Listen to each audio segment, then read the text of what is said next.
Ce qui est important à faire savoir à l'opinion, c'est que il n'a pas été limogé pour une faute en lien avec ses activités de renseignement. Il s'agit donc d'une attitude, comme on nous l'avait appris, et j'avais avancé quelques mots la dernière fois, des attitudes qui consistent bien entendu à brimer les citoyens dans leurs droits. Quelqu'un qui a sa force et qui va brutaliser les gens pour leur soutirer leurs biens, de l'argent, mais surtout des véhicules. Il faut bien s'appuyer sur le cas des véhicules. Au lendemain de la prise du pouvoir, il y a eu des opérations comme ça, de récupération des biens mobiliers dans les cours de plusieurs citoyens. On me parle quand même d'anciens hauts commis de l'État qui en ont été victimes. Mais le dernier cas en date, c'est le cas qui a été porté à la connaissance notamment de la justice militaire, et la justice militaire qui a pris le soin de faire ce qui était juste, c'est-à-dire le mettre devant ses responsabilités. Donc le 28 décembre 2022, à la veille de la fête, donc le colonel Ismaël Keïta va donc dépêcher ses agents sur le terrain. Ils vont aller chez un citoyen, un entrepreneur qui s'appelle aussi Ismaël Diabaté. Voilà, reconnu sous le nom de Nidal. Ismaël Nidal est en ligne, victime donc de ce colonel. Merci de vous prêter à nos questions. Vous êtes sur les grandes gueules. Dites-nous donc de quoi vous avez été victime. En ce qui concerne mon cas, personnellement, un jeudi, le 28 décembre 2022, j'ai reçu la visite des 4 militaires habillés en tenue civile qui m'ont rendu visite au domicile un matin dans les environs de 8h30. Qu'ils avaient d'ailleurs un mariage chez moi de ma petite sœur, qui m'ont présenté un document, un note de mission signé par le lieutenant-colonel Ismaël Keïta, soi-disant qu'ils sont venus m'arrêter. Très étonnant, et je leur ai demandé pour quel motif. Ils disent non, ils n'en savent pas trop. Mais ce qui est sûr, ils ont sorti l'ordre de mission qu'ils m'ont montré. Et j'ai bien vu que c'était signé par le lieutenant-colonel Ismaël Keïta.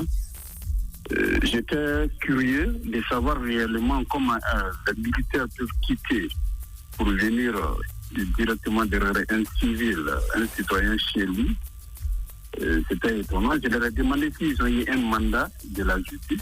Ils disent non, qu'ils n'ont pas besoin. Par peur, j'ai cherché d'autres solutions à m'échapper. Et quand je me suis échappé, tout de suite, ils ont sorti les armes en menaçant toute ma famille, et menacé mon fils qui avait la clé de ma voiture, demandant de lui remettre la clé. Sinon, ils vont lui mettre une balle dans la tête. Et ce jour, il y avait une 50aine de personnes chez moi pour un mariage religieux ce matin. Donc, par peur, le petit aussi, et la maman, toute la famille, sont sortis et puis demandaient au petit de leur remettre la clé. Puisque celui qui était à la tête, qui est un certain Abdoulaye Kamara, qu'on appelle général Bounouka, est actuellement d'ailleurs en prison à la maison centrale, m'avait déjà appelé avant même d'être chez moi. Je l'ai rappelé pour lui dire, bon, j'ai appris que vous avez retiré ma voiture dans la main de mon fils par force, et en lui menaçant d'ailleurs de vous remettre la clé, sinon vous allez lui mettre une balle dans la tête. Et je vous dirais, juste avant de bouger avec ma voiture, d'appeler ma famille, ouvrir la voiture parce que j'ai de l'argent dedans, et pour que la famille puisse prendre, et vous continuez avec la voiture. Et il m'a directement dit, si vous avez de l'argent dans la voiture, cet argent, vous le perdez. Et ça revient directement à nous. J'ai dit, ok, il n'y a pas de problème. Et on a même échangé des messages, et là, il me disait de venir négocier. Moyennant, il m'a parlé de $5 000, je crois, pour pouvoir reprendre ma voiture. Bon, ça, c'était en cours de route quand ils partaient. J'ai dit non, moi et toi et moi, on ne peut pas négocier quoi que ce soit, tandis que vous êtes venus me brigader chez moi. Et vous pouvez continuer avec la voiture, mais sache quand même que j'ai de l'argent dedans et vous refusez encore de me donner mon argent. Et il y a certains parmi eux qui sont montés dans ma chambre, qui ont défoncé mon armoire, cassé la porte, mettaient tous les habits au dehors. Et dans l'armoire aussi, ils ont pris de l'argent. Ils sont partis avec. Donc, j'ai mené mes démarches pendant 4 mois, depuis le 28 décembre jusque-là. Il n'y avait pas une porte de sortie. Et finalement, j'ai porté plainte à la justice militaire. Et réellement, ils ont fait le nécessaire. Vraiment jusqu'à ce que j'ai réussi à avoir mon véhicule. Bon, je me connaissais avant avec le nommé lieutenant-colonel Ismaël. On se connaissait avant. Et on est à peu près logé du même coin parce qu'il est juste ici au camp Alpha Yaya et moi je suis à Yimbaya ici. Donc on se connaissait avant. Mais pour l'acte qui a été commis ce jour, et réellement, je ne sais pas réellement pourquoi ils sont venus. Jusque-là, je me pose cette question. Pourquoi il y a eu cette descente chez moi? Personne ne me l'a expliqué.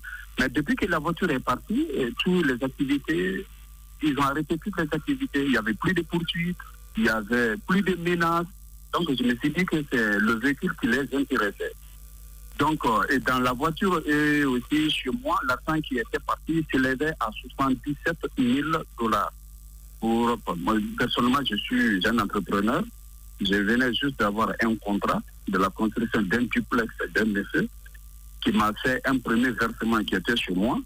Et il m'avait appelé dans la journée de passer le soir, prendre encore d'autres sommes. Donc, je suis allé ce jour-là, je suis rentré tardivement, vers les 1h à la maison. Donc, j'ai jugé nécessaire de laisser l'argent dans la voiture le matin. J'allais prendre et puis continuer mon chemin, acheter les matériaux et puis continuer mon travail. Donc, dans ce moment, ils sont tombés sur moi.